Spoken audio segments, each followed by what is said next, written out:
So I had a customer bring in this John Deere lawnmower for a tune-up. She said it wouldn't start this year. She also mentioned that her boyfriend had been working on it, which is never a good thing. The more I looked at it, the more I realized that this engine is not worth repairing. The muffler completely broke off and is missing, as well as the auto choke mechanism that attaches to it. You can see what I mean.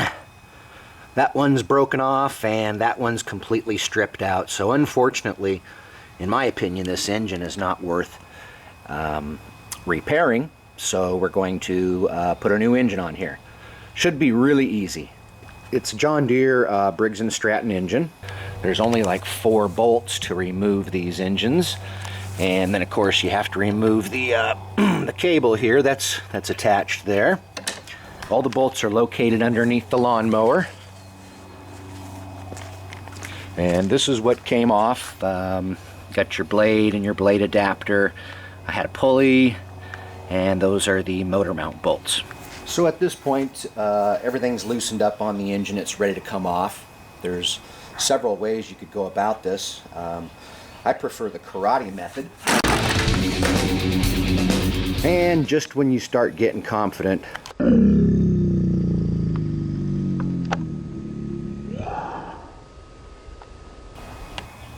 just when you start getting confident, this is what you come across. You can see one of the motor mount holes here. These two are fine. But this motor mount hole is completely destroyed and cracked.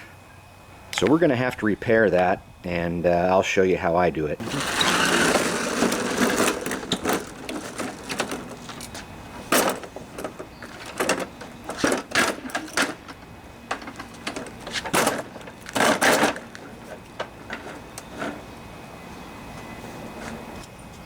So somewhere along the line I came across these. I took them off of a lawnmower at some point, or rototiller or something, I can't quite recall, but my plan is to weld this right there. To do that, first you got to clean off get off all the paint. Got a wire brush here.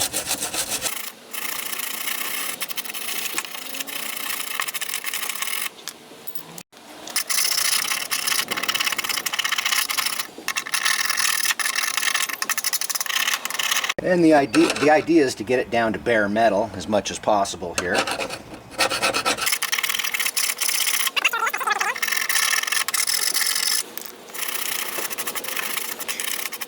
The rest of this paint's being pretty stubborn, so I'm going to try to burn it off of there.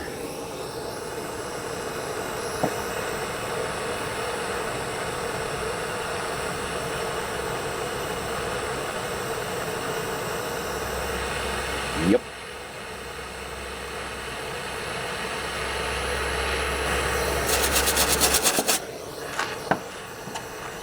That seems to do the trick.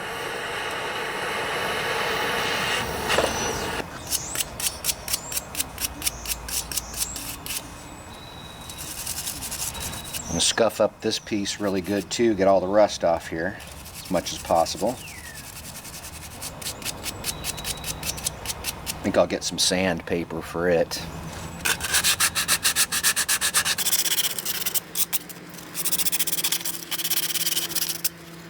Yeah, that's probably good enough. So now the hard part is trying to mount this perfect to where the old hole used to be. If I was smarter, I would be able to make the mathematical calculations probably, but I'm not that smart. So we're gonna have to figure this out the old school way. If you look, hopefully that's a good view for you guys. But anyways, on this side here, you can still see, the remnants of the original hole. So I'm just going to line this up the best I can with that and weld it on. Hopefully it'll work. Alright, I'm not really a welder, but I play one on YouTube. Let's do this.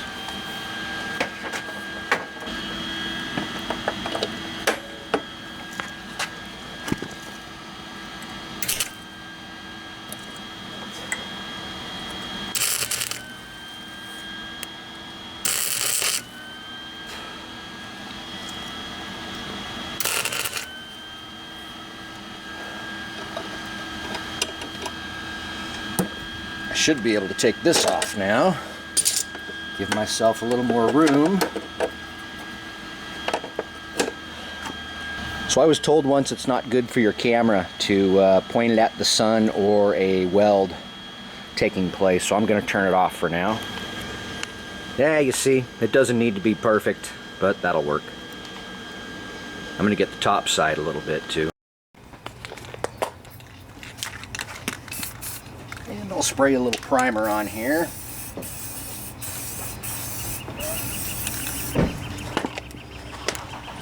And there's what the top looks like. Don't laugh, it's solid. Alright, I think it's ready. Here's the engine I'm going to put on here. Okay, here's the 3 bolts. I think I'll mount up the engine first, see if everything's lined up. Alright, if I can just get one of these started.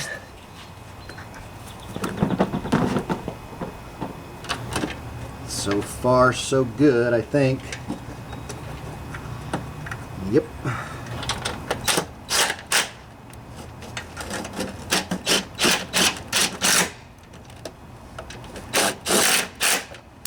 Right, we're on.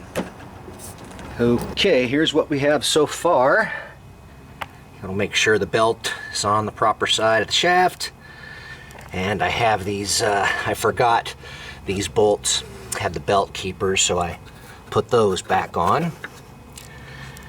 And all the bolts are, the engine mounting bolts are all nice and tight, so it's time to start assembling what goes on the shaft. I'm going to go ahead and put a little bit of anti-seize on the shaft here. So you can see on the old engine here on the shaft there was this key on the output shaft, and I couldn't get it out. It is removable, but luckily I had a spare, and it's just a little half moon key. Stick the key in place. I've already put a little bit anti-seize on the shaft. Oops, goes this way.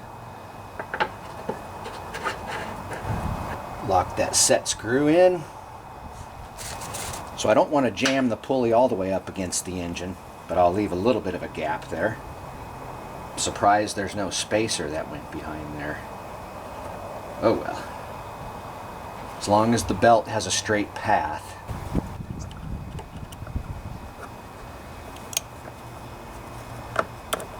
So we'll put on the blade adapter.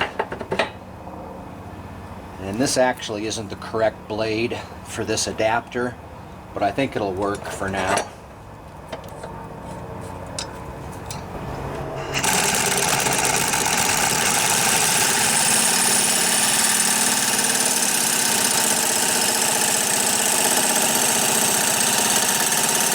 That should be on there. So there's no pins on the blade adapter to hold the blade in place, but I tightened it down real good, and this lady likes to hit hard objects anyways, so I think it'll work for now. We're ready to test this thing out.